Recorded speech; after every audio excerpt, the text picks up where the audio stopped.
Oke, kali ini kita akan membahas tentang return on investment atau biasa disingkat dengan sebutan ROI.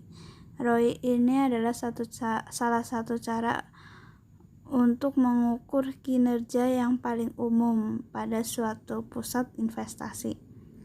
Itu biasanya dihubungkan dengan laba operasi dengan aset yang digunakan untuk menghitung laba atas investasi per dolar dari investasinya. Langsung saja kita ke contoh kasus return on investment. Sebut saja ada divisi alfa dan beta. Penghasilan alfa adalah 100.000 dolar dan pendapatan beta adalah 200.000 dolar. Pertanyaannya adalah, apakah beta bekerja lebih baik daripada alfa? Jika alfa menggunakan investasi sebesar 500.000 dolar untuk menghasilkan kontribusi sebesar 100.000 dolar, sedangkan beta menggunakan investasi sebesar 2 juta dolar untuk menghasilkan kontribusi sebesar 200.000 dolar.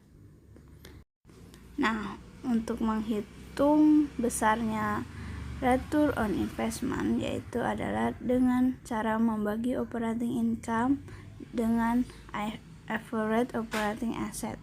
Nah, untuk average operating asset itu cara mencarinya yaitu dengan beginning asset ditambah ending asset kemudian dibagi 2, di mana aset-aset pendapatan operasional ini mengacu pada pendapatan sebelum bunga dan sebelum pajak. Aset operasional adalah semua aset yang diperoleh untuk menghasilkan pendapatan operasional, termasuk uang tunai, piutang, investasi, tanah, bangunan, dan peralatan.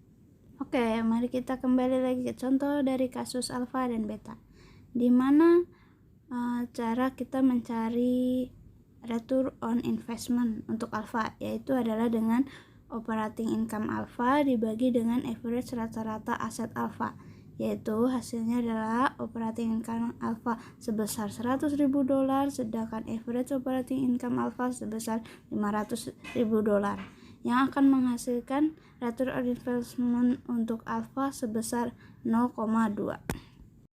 Ya, kita juga dapat melakukan perhitungan untuk return on investment terhadap divisi beta, yaitu dengan cara yang sama, membagi operating income sebesar 200.000 dolar dibagi average operating asset sebesar 2 juta dolar.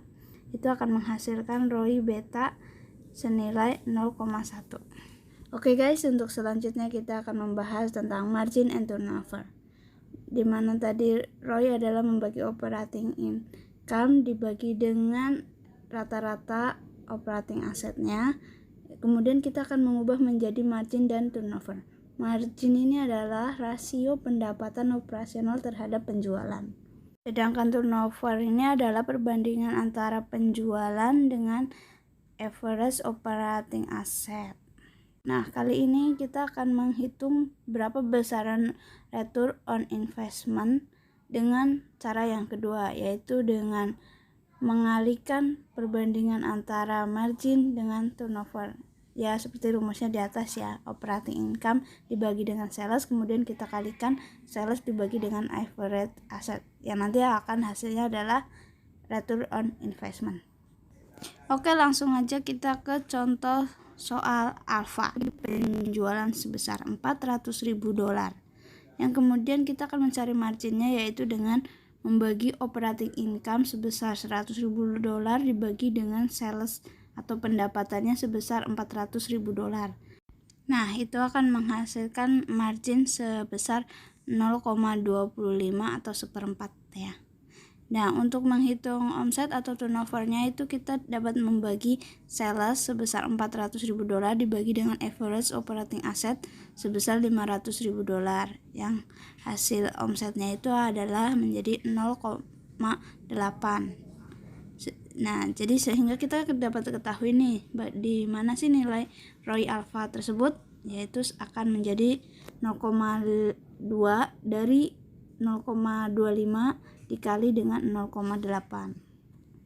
Dari kedua hasil perhitungan ini kita sama-sama mengetahui bahwa nilai ROI untuk alfa adalah sebesar 0,20. Hasilnya sama ya, jadi kalian bisa cari tahu sendiri mana yang lebih mudah untuk menghitung return on investment ini. Oke guys, itu tadi adalah calculating average operating asset, margin, turnover, dan return on investment. Untuk selanjutnya kita akan masuk ke contoh kasus menghitung return on investment yang lebih kompleks ya. Sebenarnya sama aja, cuma ini lebih menggelitik aja. Untuk kasus berikutnya ini adalah bagaimana kita mengetahui pengembalian investasi. Kita tahu ya, pengembalian investasi itu adalah ukuran utama kinerja yang berkaitan langsung itu dengan pendapatan yang diperoleh dari investasi yang dibutuhkan untuk mengembalikan pendapatan itu. Kita bisa sebutkan contoh sebuah informasi dari divisi Barat Semilar Company yang memperoleh pendapatan operasional tahun lalu seperti yang ditunjukkan dalam laporan laba rugi berikut. Pada awal tahun, nilai aset operasionalnya adalah sebesar $277.000. Sedangkan pada akhir tahun, nilai aset operasional adalah sebesar $323.000.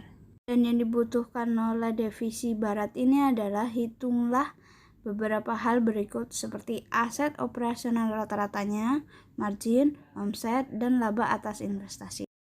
Oke, bisa kita saksikan laporan laba ruginya di sini, yaitu di mana pendapatan atau sales mereka itu sebesar $480.000, sedangkan untuk cost of goods sold-nya itu sebesar $222.000, dengan yang menghasilkan marginnya itu sebesar $258.000.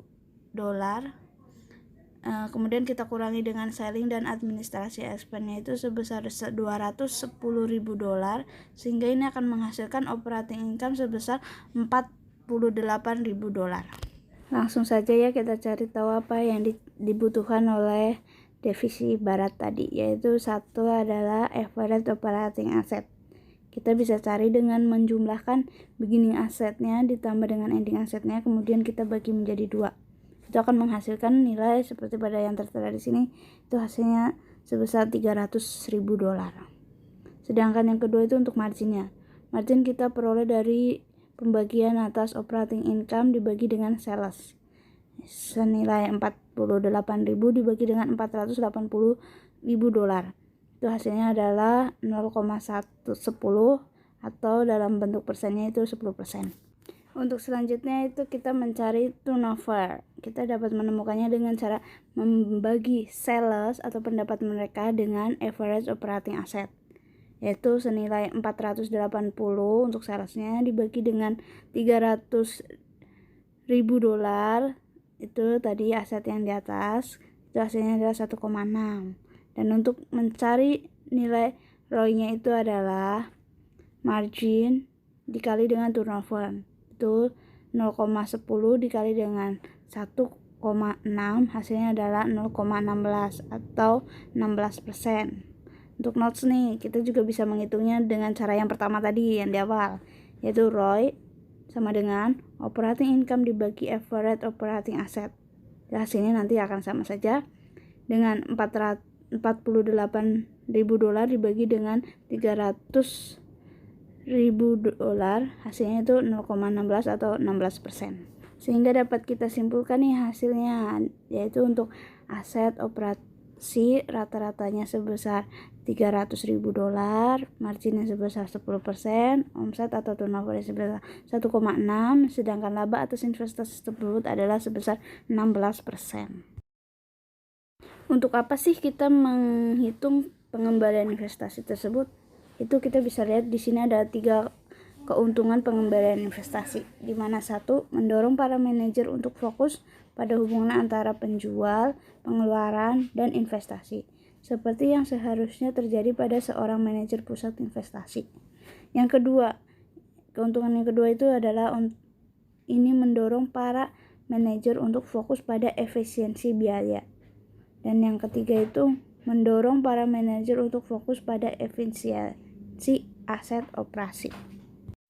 Untuk lebih memahami ketiga keuntungan di atas, kita dapat ilustrasikan dengan 3 gambaran berikut ya. Kita bisa mulai dari yang pertama, yaitu illustration relationship atau fokus pada pengembalian hubungan investasi. Ini kita bisa gambarkan oleh, di sini ada namanya Della Banner, adalah manajer divisi plastik yang sedang mempertimbangkan saran dari wakil presiden pemasarannya itu untuk meningkatkan anggaran iklan sebesar $100.000. Wakil presiden pemasarannya ini yakin bahwa peningkatan ini akan meningkatkan penjualannya sebesar $200.000. Della menyadari bahwa peningkatan penjualan juga akan meningkatkan biaya. Dia menemukan bahwa peningkatan biaya variabelnya itu akan menjadi sebesar $80.000. Divisi ini juga perlu membeli mesin tambahan untuk menangani peningkatan produksi. Peralatan akan menelan biaya sebesar $50.000 dan akan menambah $10.000 dari biaya penyusutannya. Untuk saat ini, divisi memiliki penjualan sebesar $2 juta, total biayanya sebesar $1.850.000 dan pendapatan operasionalnya itu sebesar $150.000. Aset operasinya sama dengan $1 juta. Nah, dari sini kita dapat menghitung ROI dengan iklan dan tanpa iklan. Itu dari salesnya itu tadi sebesar $2 juta dikurangi spend, kemudian diperolehlah operating income-nya. Kemudian kita juga tadi udah menemukan rata-rata asetnya itu sebesar $1 juta.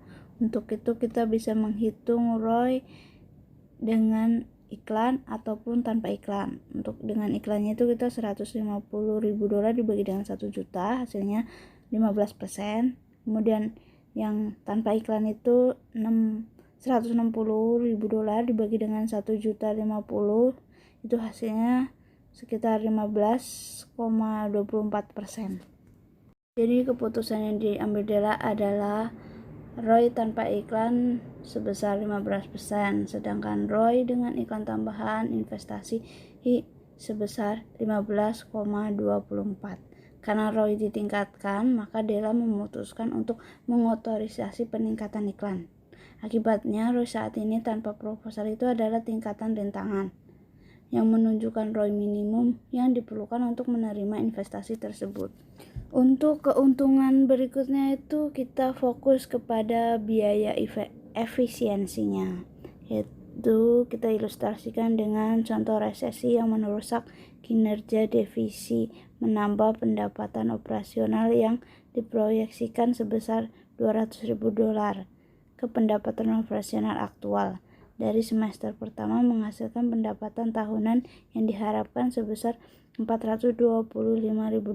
Pendapatan ROI diharapkan adalah 12,15%, turun dari tahun kami adalah sekitar 16%.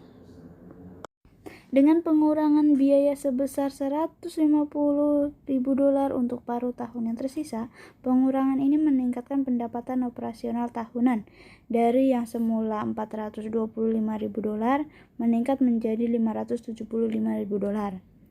Ini meningkatkan ROI ya dari 12,5% menjadi 16,43% sebagai hasilnya. Kesimpulan untuk fokus biaya ini yaitu Kale sebagai aktor dalam ilustrasi kita kali ini. Dia menemukan beberapa pengurangan dapat dipertahankan guna meningkatkan pendapatan dan dapat dipulihkan kembali setelah bisnis ini kembali normal dari resesi. Untuk ilustrasi berikutnya yaitu fokus terhadap efisiensi aset operasi. Kita contohkan dengan divisi penyimpanan elektronik. Ya, pada awalnya divisi ini berhasil mengembangkan drive disk external portable untuk menyimpan data. Penjualan dan ROI itu luar biasa tinggi. Namun selama beberapa tahun terakhir, para pesaing telah mengembangkan teknologi yang sama. Dan ROI divisi ini merosot dari 30% menjadi 15%. Pemotongan biaya pada awalnya membantu, tetapi semua surut dan telah dihilangkan, membuat perbaikan lebih lanjut dari pengurangan biaya menjadi tidak mungkin. Udah tidak cocok lagi. Selain itu, setiap peningkatan penjualan tidak mungkin terjadi persaingan terlalu ketat. Manajer divisi ini mencari cara untuk meningkatkan return on investment-nya, setidaknya naik 3 hingga 5% lah. Hanya dengan menaikkan beberapa ROI ini dapat menerima modal tambahan untuk penelitian dan pengembangan. Manajer divisi memprakarsai program intensif untuk mengurangi aset operasional. Sebagian besar keuntungan diperoleh dari pengurangan inventaris. Namun satu pabrik ditutup karena pengurangan jangka panjang dalam pasar.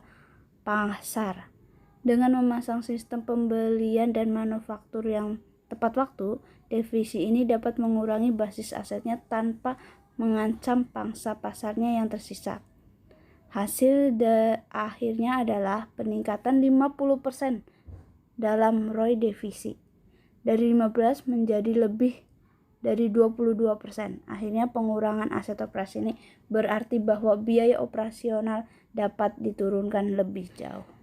Oke guys, sekian presentasi dari saya. Kurang lebihnya mohon maaf. Jika banyak salah, banyak kata-kata yang kurang dimengerti, mohon dimaafkan. Jika video ini terlalu panjang, harap dihargai. Jangan lupa untuk terus mendukung kegiatan saya di YouTube ini dengan subscribe channel saya. Terima kasih. Wassalamualaikum warahmatullahi wabarakatuh.